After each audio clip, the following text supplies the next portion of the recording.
Good afternoon, everybody. Thanks for clicking on the Thursday afternoon weather webcast for January 22nd, 2015.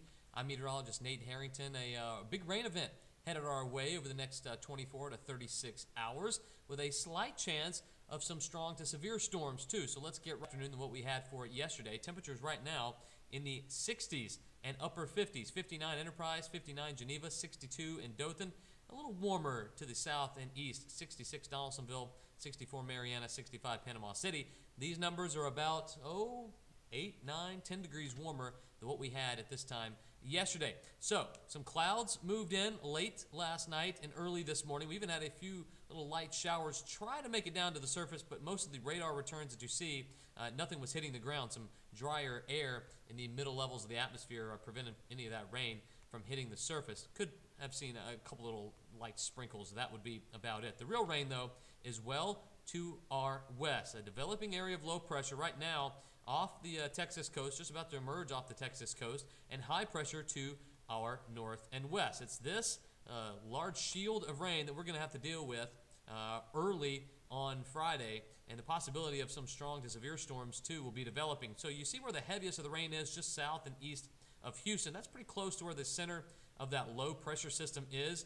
Some overrunning going on for most of the state of Texas into Louisiana. What that means is just some warm, moist air overrunning some cooler air, and it forces that air upward, and you get showers and some thunderstorms. The heaviest of the rain, though, and the thunderstorm activity is near the center of that low pressure system, where there's a cold front, a weak cold front starting to develop as well. So what can we expect around here for the rest of tonight and into Friday? Well, I think lots of clouds for one thing, few peaks of sunshine.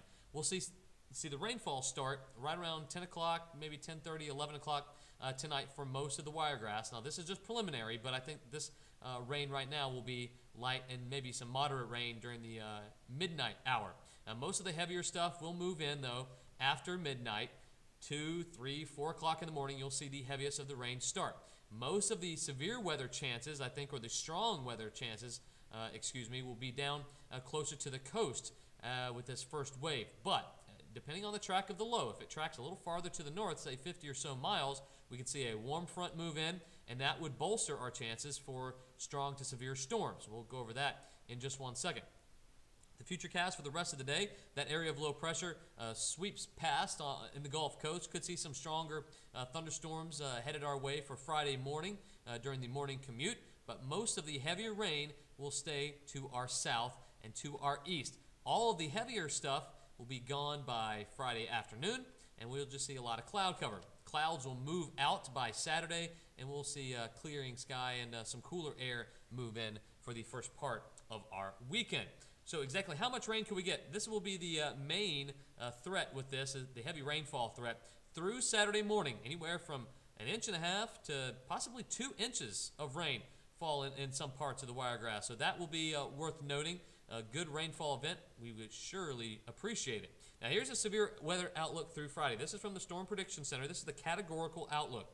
You see in the bottom right-hand corner of your screen, those are the outlook categories. You see, we are outlined a very small sliver of southeast Alabama, most of our northwest Florida counties, and southwest Georgia and South Georgia included in this marginal risk. Now, this is the lowest risk category from the National Weather Service. However, we had a marginal risk a few weeks ago, and we had a few severe thunderstorms that caused some damage in parts of the Wiregrass, and even a couple of unconfirmed tornadoes. So we don't want to marginalize this risk, no pun intended, but we do want to let you know this is a low-end threat, but still a threat to be considered for early on Friday.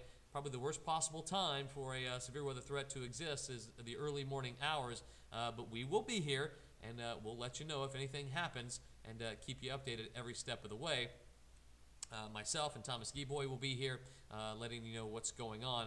I think most of the heavier stuff, though, moves in for the morning commute, and let's hope we avoid some of the nastier thunderstorms that folks down to the south could see closer to the coast. If you have any questions or comments for the Afternoon Weather Webcast, please leave those at the social media sites below, and we'll have a more detailed look at the 5-day forecast. Much nicer weather for our weekend coming up on News 4 at 5, 6, and 10, and WRGX News at 5:30. Hopefully everyone has a great Thursday. We'll see you back here on Friday.